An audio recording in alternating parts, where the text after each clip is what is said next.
Hey, what's up, mortals? It is I, KiChanVA, here with a new video for you today. Welcome to Part 5, Season 1 of What If Kaminari Got OFA. I just wanted to greet you guys by saying sit back and relax. You're in for a treat. And so, we begin.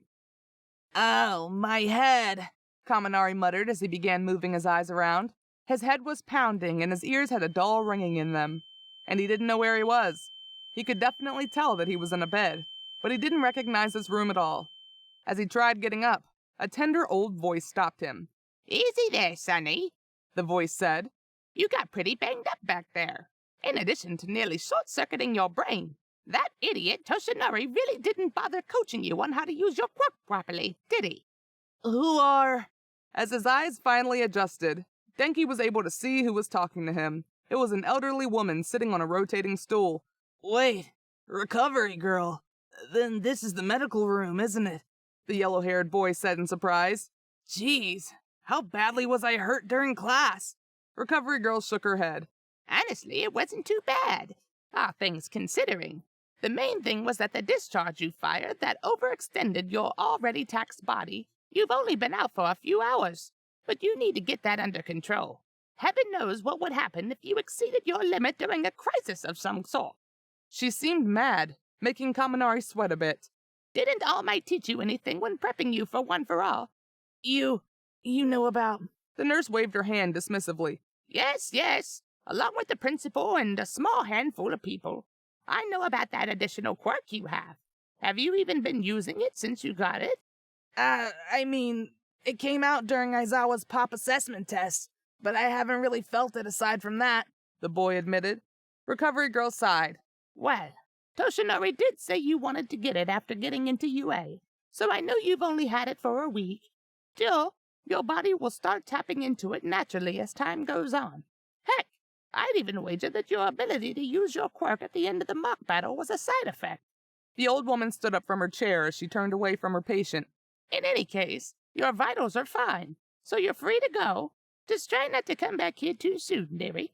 Denki got up from the bed and stretched as he responded. Right, he said with a yawn. Thanks for your help, miss. I'll try to make my next visit a few months out, at least. Have a nice day. As he walked off, he made a mental note to ask All Might about all the people that knew of One for All tomorrow, since school was already over for the day. After all, it would be bad if he accidentally let it slip due to an avoidable mistake. And he also made sure to text Mineta and the others to let them know that he was okay, since they were likely worried.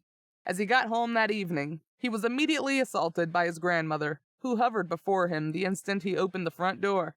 And where were you? Because, if I recall correctly, school ended an hour ago!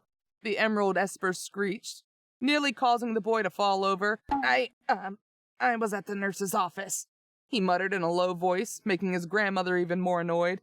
And why the hell were you in the nurse's office during the second day of school? Well, see, we were doing mock battles today in All Might's class, and I kind of fainted at the end of it. So I woke up a few hours later in the nurse's office, and she said that I was fine. So I just came straight after.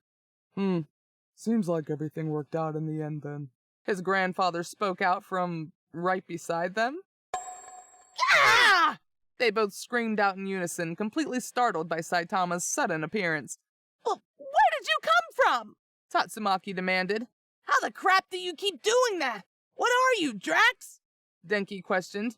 I was here before either of you. The bald man deadpanned, much to the horror of his wife and grandson. You know, dear, this kind of thing is expected for you. But I'm worried about you, Denki. I mean, your peripheral vision must be terrible if you couldn't see me here. You should really go back to the nurse and get your eyes checked sometime.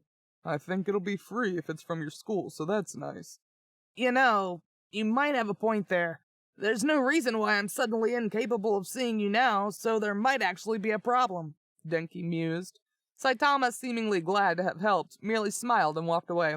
Once he was out of earshot, Tatsumaki turned back to her grandson. Do you have other issues aside from being unable to see your grandfather? Yeah, no.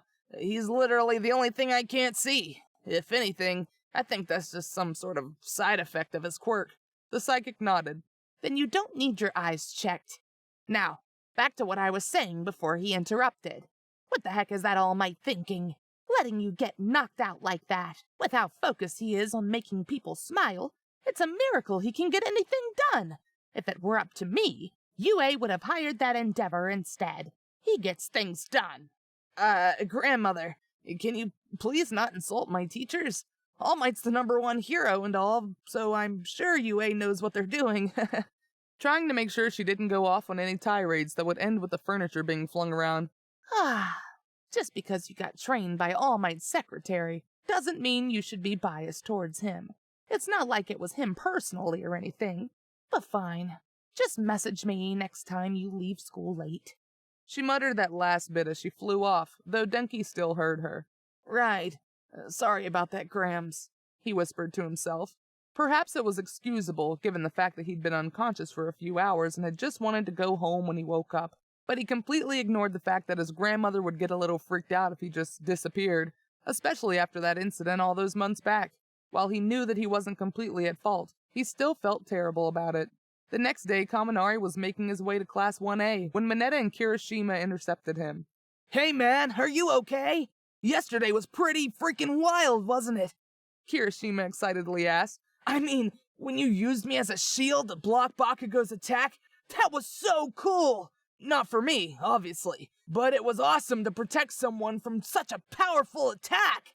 And I heard you stopped Bakugo's attack on Yaoyorozu by knocking him out with a direct lightning bolt. So freaking manly!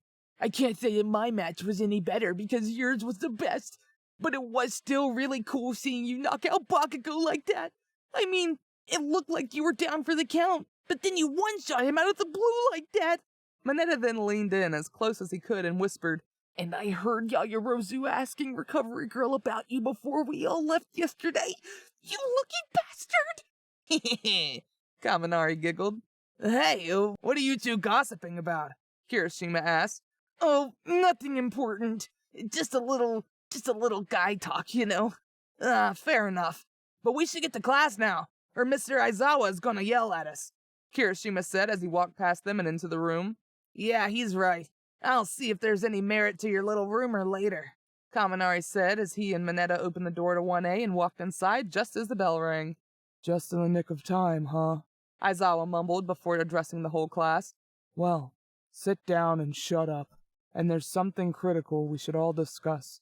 His tone immediately dissuaded any further conversation. As Mineta and Kaminari took their seats, they both stared at their teacher with a fearful look on their faces, an expression shared by most of their class as they waited for the man to continue. Aizawa paused before explaining. You all need to choose class representatives. Honey is a free browser add-on available on Google, Opera, Firefox, Safari. If it's a browser, it has Honey. Honey automatically saves you money when you check out on sites like Amazon, Papa John's, and Kohl's. Wherever you shop, it's a good chance that Honey can save you money. All you have to do when you're checking out at these stores is to click that little orange button, and it will scan the entire internet and find discount codes for you. If there's a coupon code, they'll find it.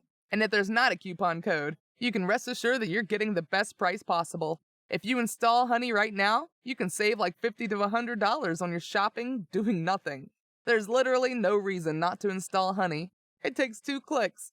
10 million people use it. 100,000 5-star reviews. Unless you hate money, you should install Honey. That's it? Kaminari yelled out in outrage. What the heck was that somber tone for? Mineta screeched. Not cool, man, Kirishima exclaimed. A lot of the class seemed to be annoyed by Aizawa's bizarre tonal choice, but he was completely unfazed by all the negativity he generated.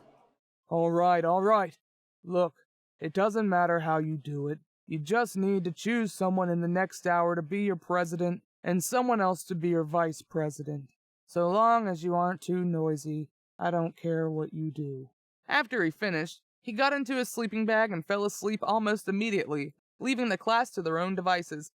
He is so weird, Denki whispered to Mineta, who nodded in response. Suddenly, Ida stood up, drawing the attention of the other 19 students.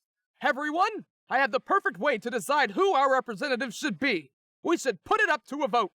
I mean, that sounds nice and all, but don't you think it'll be a bit hard to vote for someone? We've only known each other for 3 days now, so I doubt anyone knows anyone well enough to accurately judge their character or anything like that. I have a feeling everyone would just end up voting for themselves anyway, Tetsu replied. to which Ida only smiled. But that's just it! By putting it to a vote when we know so little about everyone, it shows who can rally people in a hostile situation. In other words, if someone is able to successfully convince us to vote for them, they've instantly proven themselves as a capable leader, he explained. I'm not sure how that all tracks, but I think I get what you're talking about, Kirishima said. I think it's a good idea personally, unless someone has a better one. The class didn't voice any objections, leading Ashido to voice her own opinion. Yeah, Kirishima and Ida have a point. The idea of a public vote seems pretty good to me. The other students started nodding in agreement, eventually forming their own speeches to present to the class and going one after the other. As the students started giving their reasons, Kaminari decided to give his own speech right after Bakugo's, which basically amounted to him screaming at everyone to vote for him or die. Alright, so, I'm Kaminari. My quirk is electrification, and as I'm sure Spiky Spikeson over there can back up, I'm completely capable of delivering on my promise when I say that I'm probably one of the best choices for president. Just look at the battle trial from yesterday. I came up with the plan to use Kirishima as a shield on the spot, and when Bakugo tried attacking Yaoyorozu, after knocking out his own teammate, mind you, I took him out in one shot. He extended his fingers as he started listing all the positive qualities he used for that. I'm smart, I'm great at improvising, and I have enough intuition to accurately counter the quirks of two complete strangers while on a time crunch. The only people better than me would be someone smarter than me, like Ida. But he seems way too stiff to be a proper leader. You need someone flexible, like me. That's all. He bowed and went back to his seat as someone else went up to present, though he doubted they'd be as good as his. Towards the end of the period, Aizawa finally got up and read the ballot. All right. Seems your president is Kaminari, and your vice president will be Yaoyorozu. Good on the both of you. If you want to make a speech, make it quick, because we've got 5 minutes left. All right then, Denki said as he and Yaoyorozu stood up in the front of the class. Thank you all for voting for me. I'll do my best to live up to your expectations. Yaoyorozu said something similar before they both sat back down right before the bell rang and let them out. Thank you all for indulging yourselves in all this information thus far. I hope you enjoyed it. Now there are a few more things I'd like to go over before the video ends. Firstly, I'd like to say if you're in the mood for some great storytelling, We the Celestials has got you covered. Our We the Celestials, My Hero Academia, and Naruto What If channels retell the story of their namesake anime with a twist. Check it out if you're interested. Secondly, on behalf of We the Celestials, I'd like to thank everyone involved in today's excellent content production. Their details can be found in the description below. Lastly, if you're interested in what we do here at We the Celestials, I'd like to extend an invitation for you to join the team. The only caveat is that we only accept members from 16 years old to join our crew. You can sign up for whichever category fulfills your interest by joining the recruitment Discord using the link in the description below. We're always looking for members to join us. Well, that's it for today's video, so thanks for watching. Have a great day.